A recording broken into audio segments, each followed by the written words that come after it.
Welcome to the Lawyers Weekly Show for an in-depth look at the issues facing the legal profession.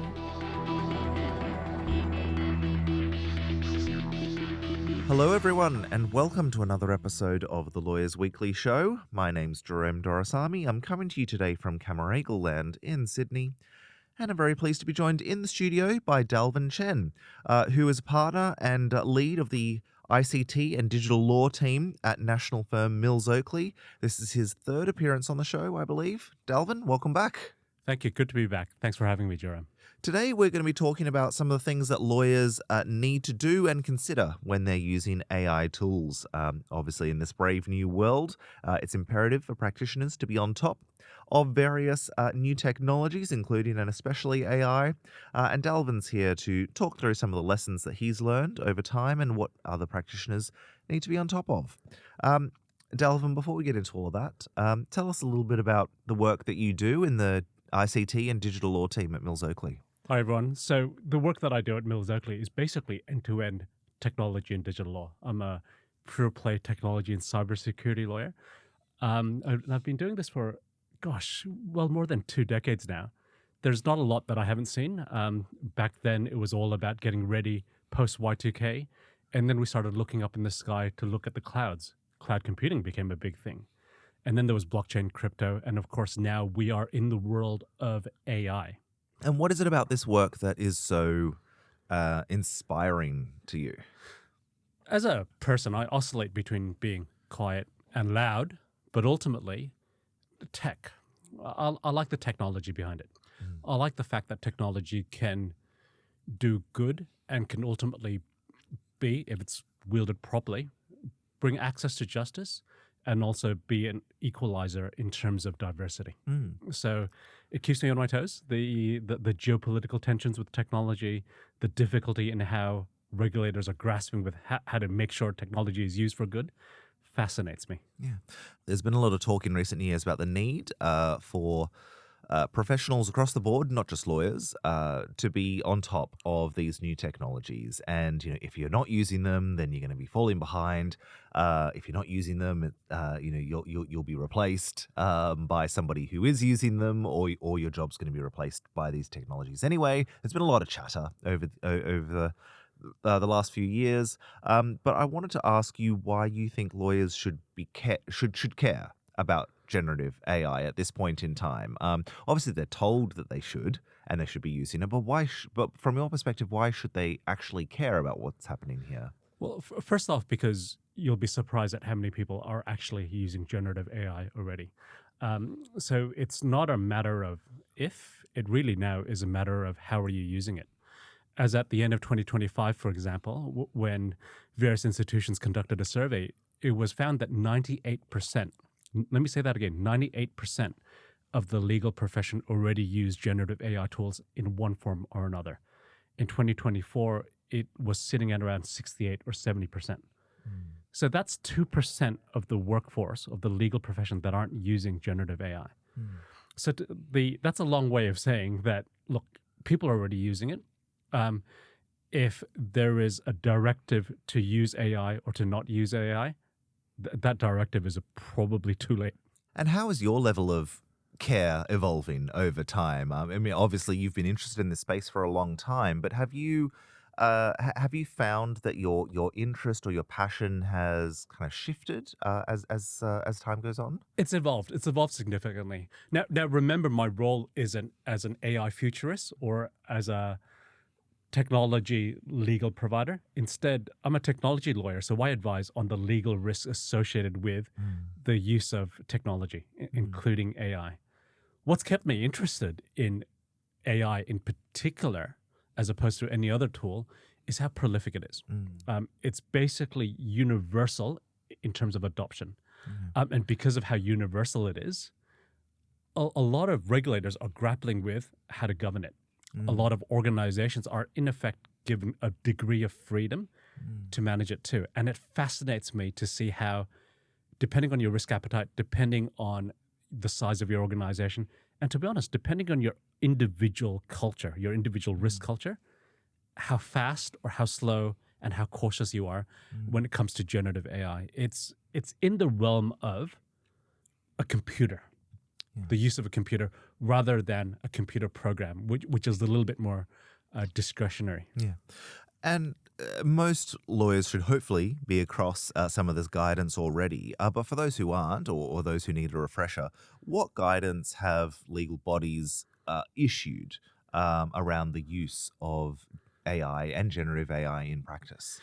The guidance has been pretty much general, and it's been pretty uniform in that generalness, in that they're saying that lawyers are ultimately need to regard AI tools with the same way they'd regard any other tool.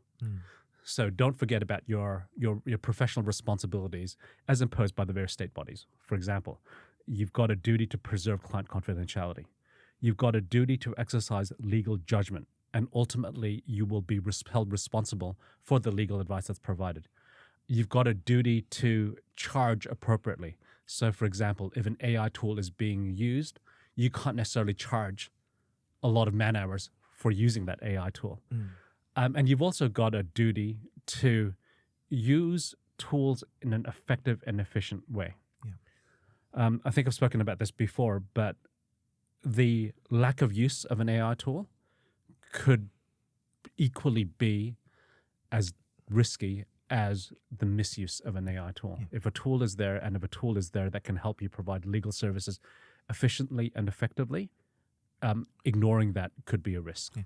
I may be putting words in your mouth here, but it sounds as though from what you're saying that the guidance that has been issued is general to the extent that it attempts to be a catch-all for ensuring the upholding of professional duties and obligations.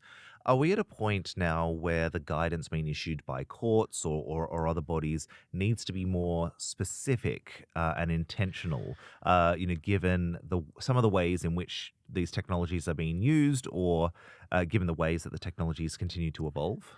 As a legal profession, generally, the guidance has been relatively high level. But at the court level, for example, the New South Wales Supreme Court have said that thou must not use AI to prepare affidavits. However, use to prepare indexes, for example, would be appropriate. So you are seeing courts now not only providing specific guidance on the preparation of specific documents, but also pulling up lawyers who do use AI inappropriately. There are now at least 10 or 12 cases where lawyers or barristers have been pulled up for basically using citations that don't exist, the hallucination. Yeah. We're chatting with Dalvin Chien, and we'll be back with more right after this. And Dalvin, what about guidance within legal workplaces themselves? Should law firms or in-house legal teams have their own policies for AI use? And if they do, how should they be managing the risk? Sure. Absolutely. All law firms should have an AI usage policy. That policy should cover a few things. It should cover the tools that are permitted. It should cover the types of information that can be uploaded into the tool. It should also cover the steps that a lawyer needs to take when they're using outputs of the tool. The problem, though, is an AI policy is only as good as the people who read it and follow it. So an AI policy without training is really pretty ineffective. So you do need to have training processes and training procedures in place. And let me tell you why. In my world, there's this concept that's been in existence for longer than I've been alive, called shadow IT. And shadow IT is basically the use of technology in a way that's not permitted and in a way that's not transparent. If I don't train, or if I'm too prescriptive in terms of the policy and the tools that can be used, the worst thing that can happen is if a lawyer doesn't tell anyone. And that in itself poses a significant risk. Then there's no oversight. Yeah. And for those who do have these policies, I'm guessing it can't be a set and forget. It's probably something that, like with the courts and the guidance they've issued, it's something that will have to be revisited on a semi-regular basis to ensure that it's still fit for purpose. Correct. And AI is moving at a pace that I haven't seen any other technology move. It's moving at a faster pace than cyber. It's moving at a faster pace than blockchain. It's moving at a faster pace than any form of cloud computing.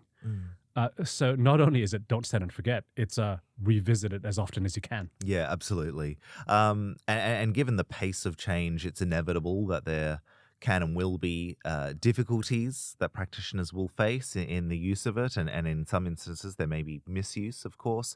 Can you tell us a bit about some of the real world problems that lawyers have faced when using AI in practice? The three biggest problems with AI, and then I'll talk about something that happened in February. So the biggest issue with AI really is threefold. The first issue is breaching confidentiality. Often the data that you input into the tool may be protected by some form of legal attribute, whether that's confidentiality, whether that's it's copyright protected.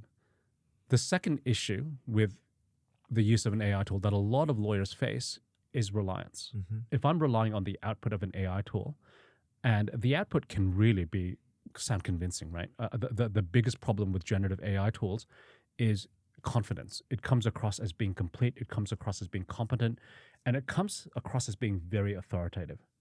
The third risk, and this is a risk that we're starting to see more and more of, is AI tools are not incentivized to be silent. Mm-hmm.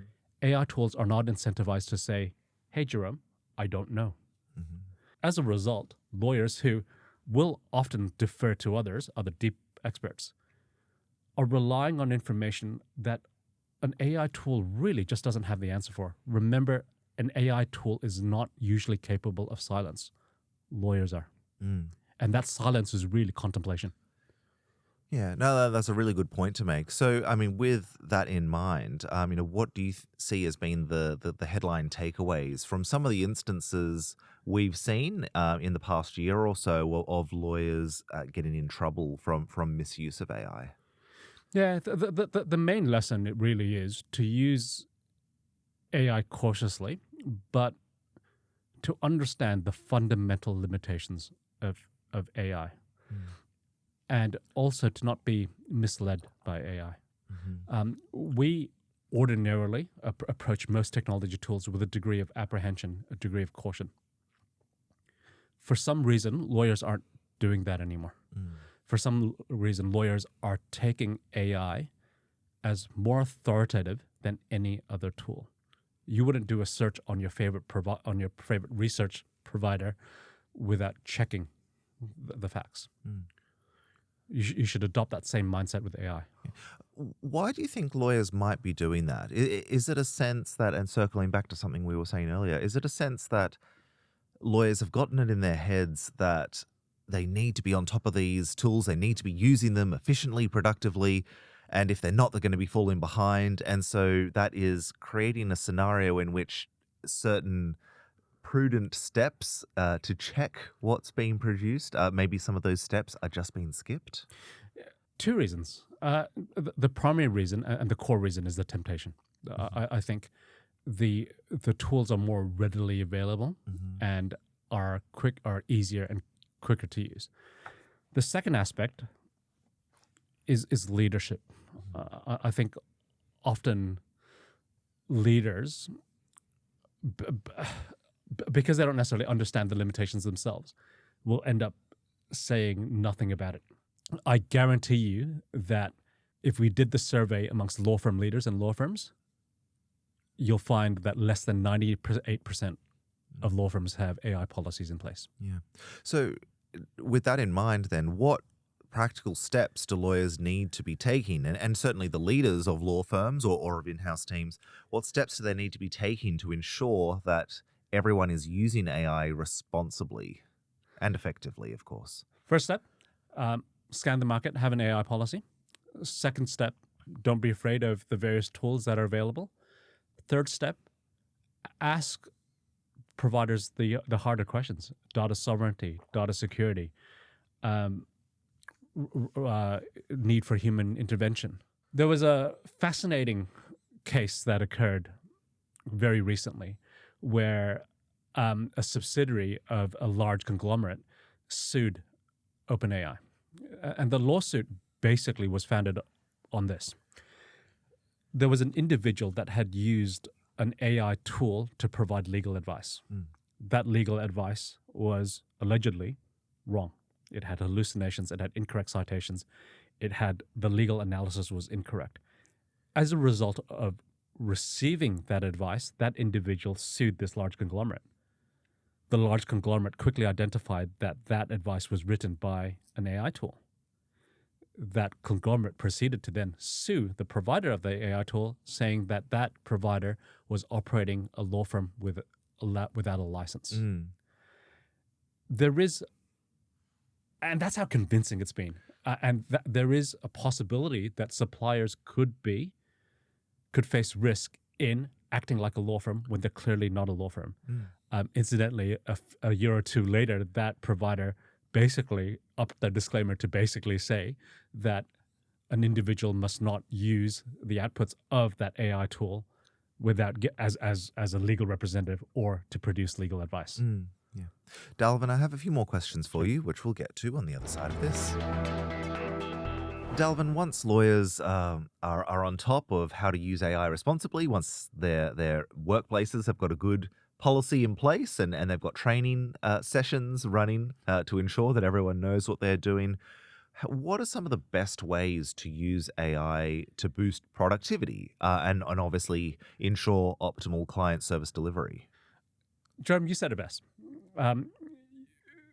Remembering and always using AI as a productivity tool. Young lawyers should use AI not to replace the research, not to replace the advice that they're writing, but to instead use it as a way to get to that first step quicker, to get the analysis quicker, to get the research output quicker, to get the chronology quicker, to get the basis of the advice more quickly. And if you regard AI after the training on all the risks, etc., you're not inputting client data. If you regard AI as a tool to get to that first step quicker, that would put you in very good stead. Yeah. What are some of the best ways that firms out there in the market are using it for productivity right now? They're using it for a range of things. They're using it for chronology development. They're using it for baseline legal research. They're using it to help structure template documents. They're also using it as a form filling tool too. Again, getting to that first step of the first draft.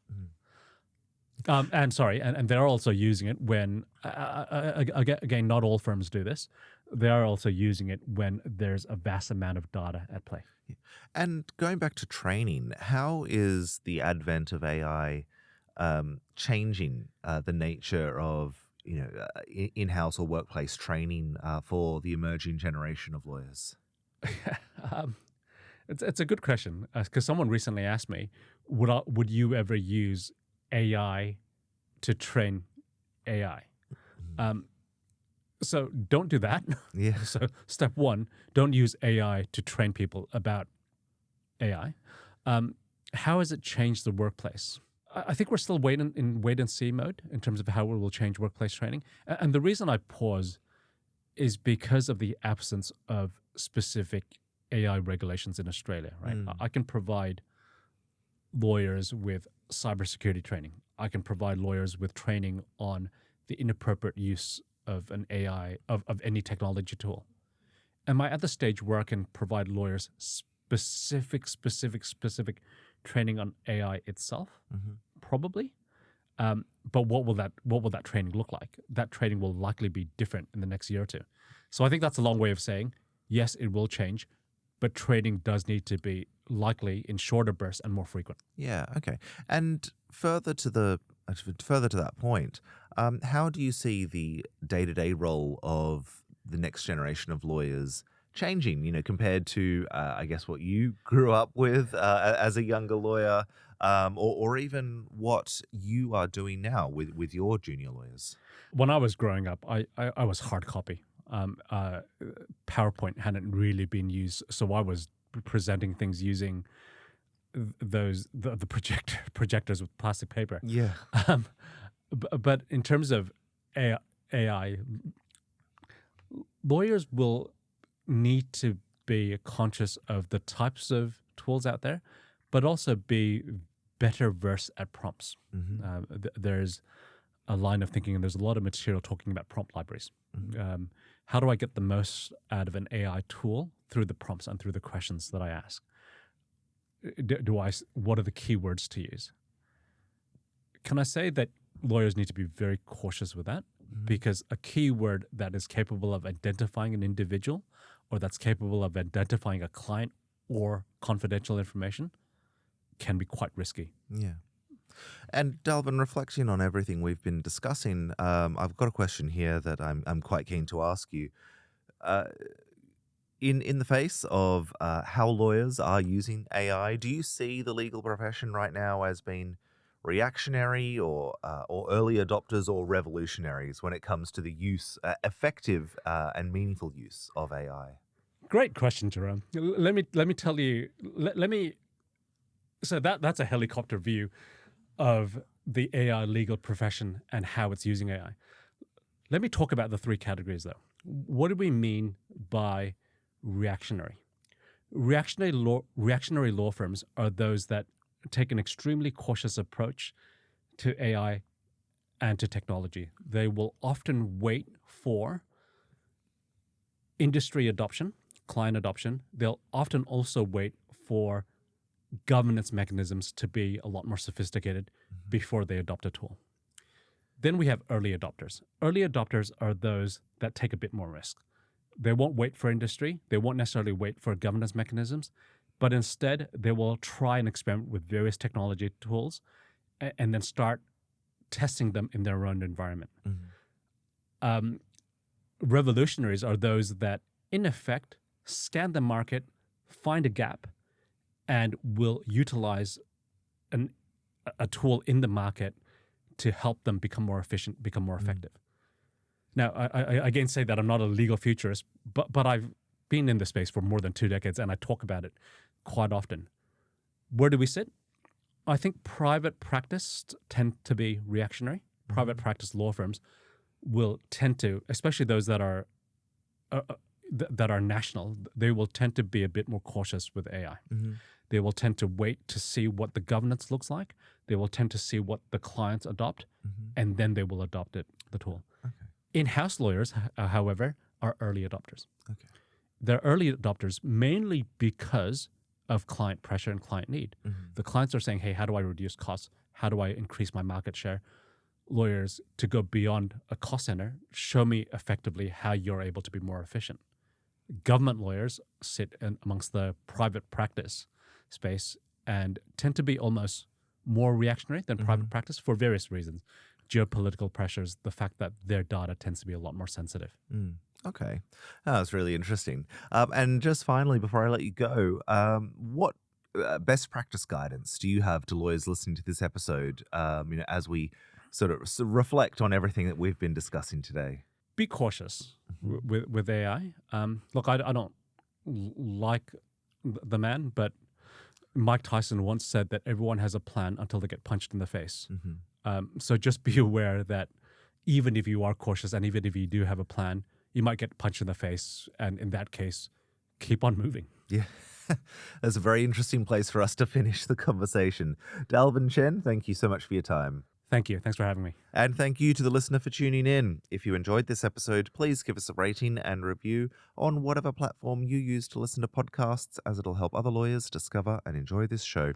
And if you've got ideas for other episodes we can run, please get in touch at editor@lawyersweekly.com.au. You can also reach us on social media. See you again next time.